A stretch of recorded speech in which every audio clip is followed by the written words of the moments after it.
보니까 작년 3분기 말 제일제당에 잉여현금 흐름이 마이너스 전환을 했어요. 정확히 2,469억 원이 순유출됐는데 배당금 지급 후 기준이긴 한데 지급 전 기준으로 봐도 여전히 잉여현금은 순유출입니다. 2020년까지만 해도 연간 잉여현금이 6천억 수준이었는데 2024년에는 5천억을 넘겼는데도 좀 엄청 줄었어요. 올리브영은 그 반대예요. 2020년 2천억 원대였다가 2024년 말 4,400원으로 불었습니다. 작년엔 9월 말 기준 700억 정도로 줄긴 했는데요. 이건 사옥 메인 영향이 있을 겁니다. 거의 7천억 주고 사옥을 샀으니까요. 아무튼 잉여현금 규모로 따지면 제일제당보다 올리브영이 훨씬 많다는 거예요. 안녕하세요, 원충이입니다. 회계는 기업의 언어라고 하죠. 재무제표의 숫자로 현상을 들여다봅니다. The Best View. 오늘은 지배구조 개편이 임박한 CJ그룹의 얘기를 해보려 합니다. 상법 개정으로 이선호 CJ 미래기획그룹장의 승계가 탄력을 받고 있거든요. 어떤 전략인지 궁금해지는데요. 숫자는 거짓말을 하지 않죠. 그룹 어디에서 현금이 말라가고 또 어디서 솟아나왔는지 추적해보면 개편의 방향을 짐작할 수 있습니다. SR본부 고진영 기자와 함께 자본의 흐름이 가리키는 4세 승계의 시나리오를 분석해보겠습니다. 고 기자 어서 오세요. 안녕하세요. SR본부 고진영입니다.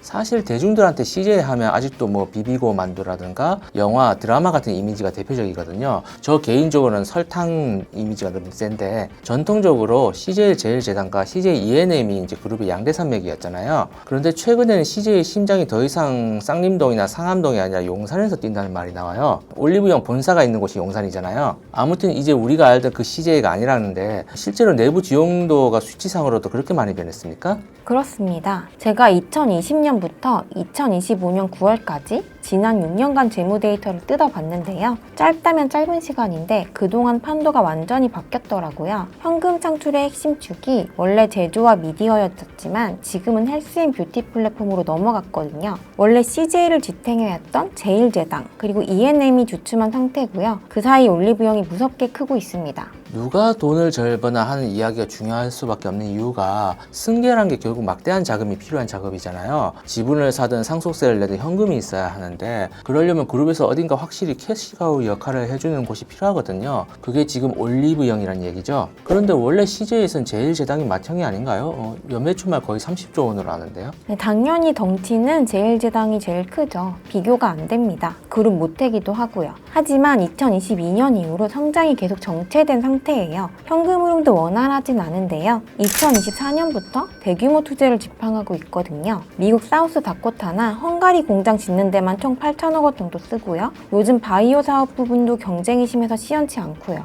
보니까 작년 3분기 말 제일제당의 잉여현금 흐름이 마이너스 전환했는데요. 정확히 2,469억 원이 순유출됐고 배당금 지급 후 기준이긴 하지만 지급 전 기준을 봐도 영업이 잉여현금이 적자거든요. 2020년까지만 해도 잉여현금이 6천억 원 수준이었는데 2024년에는 5천억 원을 넘겼긴 하지만 작년에는 엄청 줄었고요. 네, 올리브영은 그 반대예요. 2020년 2천억 원대였다가 2024년 말 4,400원으로 불었습니다. 작년엔 9월 말 기준 700억 정도로 줄긴 했는데요. 이건 사옥 매입 영향이 있을 겁니다. 거의 7천억을 주고 사옥을 샀으니까요. 아무튼 잉여현금 규모로 따지면 제일제당보다 훨씬 많다는 거예요. 근데 뭐 그건 지금 제일제당이 이제 투자 확대 구간이라 자금이 나갈 수밖에 없는 거고 투자가 마무리되면 다시 달라지지 않을까요? 틀린 말씀은 아닙니다. 하지만 지금 그룹에서 만들어내는 잉여현금 대부분을 올리브영이 집행 중인 건 사실이에요. 아시다시피 ENM이나 CGV 모두 요즘 좋은 상황은 아니잖아요. 작년 9월 말 기준 각각 1,200억, 400억 정도 잉여현금을 냈습니다. 두 회사를 합쳐도 올리브영이 더 많죠. 이마저 허리띠를 졸라매서 그렇고요. 그리고 무엇보다 올리브영은 성장세가 지금 엄청납니다. 하긴 2020년 올리브영 매출이 1조 8천억 원대였는데 2024년에 이제 4조 8천억까지 뛰었죠. 작년에는 3분기 만에 4조 2천억을 넘겼고요.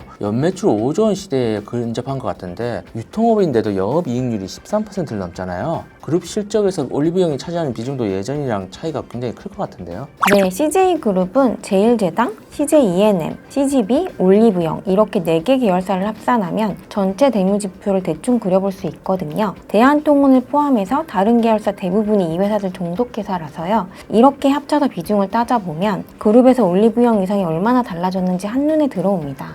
2020년만 해도 올리브영이 그룹 전체 매출에서 차지하는 비중이 7%에 불과했거든요. 근데 작년 3분기 기준으로는 거의 20%까지 늘었습니다. 더 극적으로 바뀐 건 순이익 비중이에요. 6년 전 연간 순이익을 보면 올리브영이 590억, 제일제당이 7,900억 정도라서 제일제당이 13배 이상 많았거든요. 그런데 지난해를 보시면요. 9월 말 기준 올리브영이 4,100억, 제일제당이 3,800억 수준입니다. 이 기간 그룹 전체 순이익이 8,000억이니까 올리브영이 절반은 기여한 거죠. 2024년부터 이미 순이익 역전이 일어난 상황이에요. 어떻게 보면 굉장히 다행인 게 지금 주력 계열사였던 E&M이나 제일제당은 투자 부담 때문에 현금을 못 가져오고 CGV는 지금 성장이 문제가 아니라 극장산업 생존부터 걱정해야 하잖아요. 사실상 올리브영이 구세주나 다름없어 보이거든요. 지금으로선 거의 유일하게 그룹에서 안정적인 캐시카우를 내고 있으니까 승계 측면에서 이런 판도 변화가 어떤 의미를 갖습니까? 우선 이선호 그룹장은 지주사 지분은 미미한데 올리브영 지분은 많습니다. CJ 지분이 3.2%에 불과하고요. 반면 현금 창출의 핵심인 올리브영 지분은 11.04%나 돼서 개인 최대 주주입니다. 이 불일치를 해소하는 과정에서 올리브영의 현금 창출력이 활용될 수 있겠죠. 원래 시장에서는 올리브영을 상장하고 그 자금으로 이제 지주사의 지분을 살 거라고 예상했었잖아요. 하지만 양도세 문제 그리고 쪼개기 상장 이슈가 불거지면서 이제 그 시나리오는 물 건너간 것 같고요. 네, 대신 급부상한 게 CJ와 올리브영의 포괄적 주식 교환, 즉 합병입니다. 지금 올리브영이 그룹 내에서 가장 많은 현금을 벌어들이고 있고 가장 높은 성장성을 가지고 있잖아요. 기업 가치를 극대화할 수 있는 적기입니다.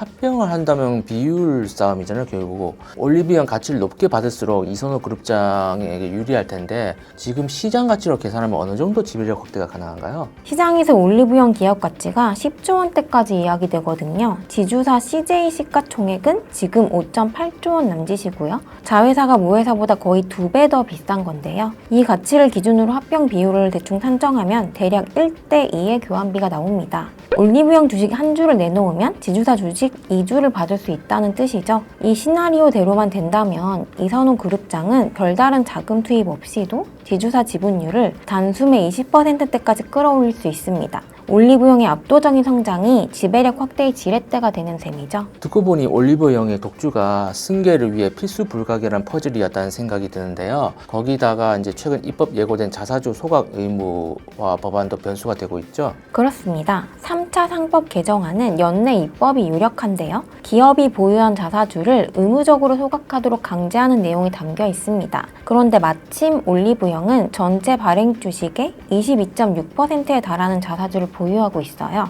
예전에 2대 주주였던 사모펀드 지분을 회사가 현금으로 사주면서 생긴 물량인데요. 이 자사주를 법안에 따라 전부 소각하게 되면 전체 주식의 모수가 줄겠죠. 기존 주주들의 지분율이 자동으로 상승하는 결과가 됩니다. 가만히 있어도 지분율이 올라간다. 시뮬레이션을 돌려보면 자사주를 소각할 경우 이선호 그룹장의 올리브영 지분율이 한 11%에서 14.3%로 수직 상승하네요. 네, 이렇게 높아진 지분율을 가지고 지주사와 합병 협상 테이블에 앉게 되면 교환받을 수 있는 지주사 신주 물량이 또 대폭 늘어나겠죠. CJ그룹 입장에서는 규제 변화를 명분 삼아 자사주를 소각하고 이렇게 4세 지배력을 극대화한 뒤 합병을 추진할 수 있는 그야말로 승계의 골든타임을 맞이한 겁니다. 그러면 정리를 해보죠. 기존 주력 계열사들은 투자가 급해 현금이 없고 유일하게 올리브영만 막대한 잉여 현금을 쏟아내고 있고 거기에다가 올리브영 가치는 커질수록 또 자사주를 소각할수록 이선호 그룹장의 지배력은 완성되고 이 모든 정황이 가리키는 방향은 결국 합병 하나뿐인 것 같은데요. 과연 시장은 CJ가 제시할 이 합병의 방정식에 동의해줄지 앞으로 전개될 상황을 예의주시해야겠습니다. 고 기자 오늘 분석 감사합니다. 네, 수고하셨습니다.